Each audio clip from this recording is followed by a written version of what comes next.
கரூர் வேலுசாமிபுரத்தில் நடைபெற்ற தமிழக வெற்றிக் கழகத்தின் மக்கள் சந்திப்பு கூட்டத்தில் ஏற்பட்ட கூட்ட நெரிசல் சம்பவம் தமிழக அரசியல் மட்டுமல்லாமல் தேசிய அளவிலும் பெரும் அதிர்வலைகளை ஏற்படுத்தியது ஒன்று. அந்த துயர சம்பவம் தொடர்பாக நாளை நேரில் ஆஜராக தாவேக தலைவர் விஜய்க்கு சிபிஐ சம்மன் அனுப்பியிருக்கு. இந்த நிலையில் அதற்கான பின்னணி காரணங்கள் தற்பொழுது வெளிச்சத்திற்கு வந்திருக்கு.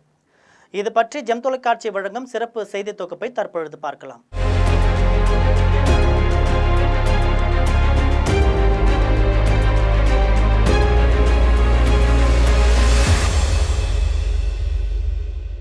தமிழக வெற்றிக் கழகம் என்ற புதிய அரசியல் கட்சியை தொடங்கிய பிறகு விஜய் வாரந்தோறும் சனிக்கிழமைகளில் 2 மாவட்டங்களை மக்கள் சந்திப்பு நடத்தி வந்தார்.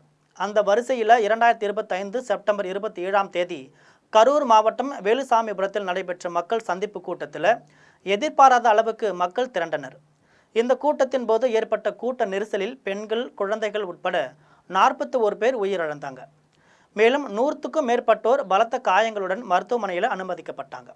இந்த சம்பவம் நாடு முழுவதும் பெரும் அதிர்ச்சியை ஏற்படுத்தியிருக்கு. இந்த சம்பவத்திற்கு பிறகு தமிழக அரசு ஓய்வு பெற்ற நீதிபதி தலைமையில் ஒரு நபர் விசாரணை ஆணையத்தை அமைத்தது.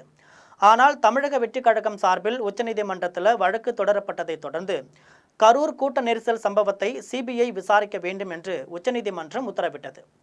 அதன்படி இந்த வழக்கு உச்சநீதிமன்ற தலைமை நீதிபதி மேற்பார்வையின் கீழ் சிபிஐ வசம் சென்றது. இதனைத் தொடர்ந்து சிபிஐ அதிகாரிகள் கரூர் வேலுசாமிபுர பகுதியில் நேரில் ஆய்வு மேற்கொண்டாங்க.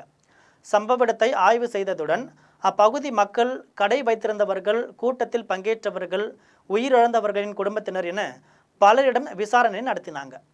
இதன் தொடர்ச்சியாக தமிழக வெற்றிக் கழகத்தின் முக்கிய நிர்வாகிகளான புசி ஆனந்த், ஆதவ அர்ஜுனா, சிடிஆர் நிர்மல்குமார், மாவட்ட செயலாளர் மதியழகன் உள்ளிட்டோர் டெல்லி சிபிஐ தலைமை அலுவலகத்திற்கு அழைக்கப்பட்டனர்.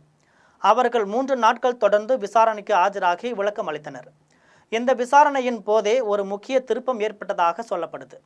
சிபிஐ அதிகாரிகள் கேட்ட சில முக்கிய கேள்விகளுக்கு எங்களுக்கு தெரியாதுன்னு புசி ஆனந்த், ஆதவ அர்ஜுனா உள்ளிட்டோர் பதில் அளித்ததாக கூறப்படுது. இந்த பதில்களே விஜய்க்கு நேரடி சம்மன் அனுப்பப்பட்டதற்கான முக்கிய காரணமாக பார்க்கப்படுது. முதலில் விஜய்க்கு சம்மன் அனுப்பிய சிபிஐ திட்டமிடவில்லைன்னு தாவேக நிர்வாகிகளிடம் நடைபெற்ற 3 நாள் விசாரணைக்கு பிறகே இந்த முடிவு எடுக்கப்பட்டது என்றும் தகவல்கள் வெளியாகியிருக்கு. சிபிஐ அதிகாரிகள் விஜய் கூட்டத்திற்கு தாமதமாக வந்தது ஏன், 10,000 பேருக்கு மட்டுமே அனுமதி பெறப்பட்ட நிலையில் 25,000 முதல் 50,000 பேர் வரை எப்படி கூடியது, அனுமதி மீறல் நடந்ததா, அதற்கான பொறுப்பு யாருடையது என போன்ற கேள்விகளுக்கு நேரடி பதில் பெறவே விஜயை விசாரணைக்கு அழைத்துள்ளதாக கூறப்படுது. இதன் அடிப்படையில் வரும் 12ஆம் தேதி டெல்லி சிபிஐ அலுவலகத்தில் நேரில் ஆஜராக விஜய்க்கு சம்மன் அனுப்பப்பட்டது. அதன்படி இன்று விஜய் டெல்லி புறப்பட்டு சென்றுள்ளார். அங்கு தங்கி நாளை சிபிஐ விசாரணைக்கு ஆஜராக உள்ளார்.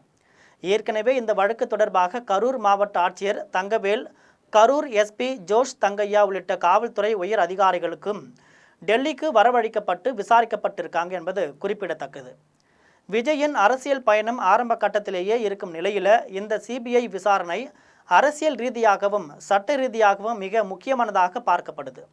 விசாரணையில் என்ன தகவல்கள் வெளிவரும், அது தமிழக அரசியல் களத்தில் எந்த அளவுக்கு தாக்கத்தை ஏற்படுத்தும் என்பதை அனைவரும் உன்னிப்பாக கவனித்து வருகின்றனர்.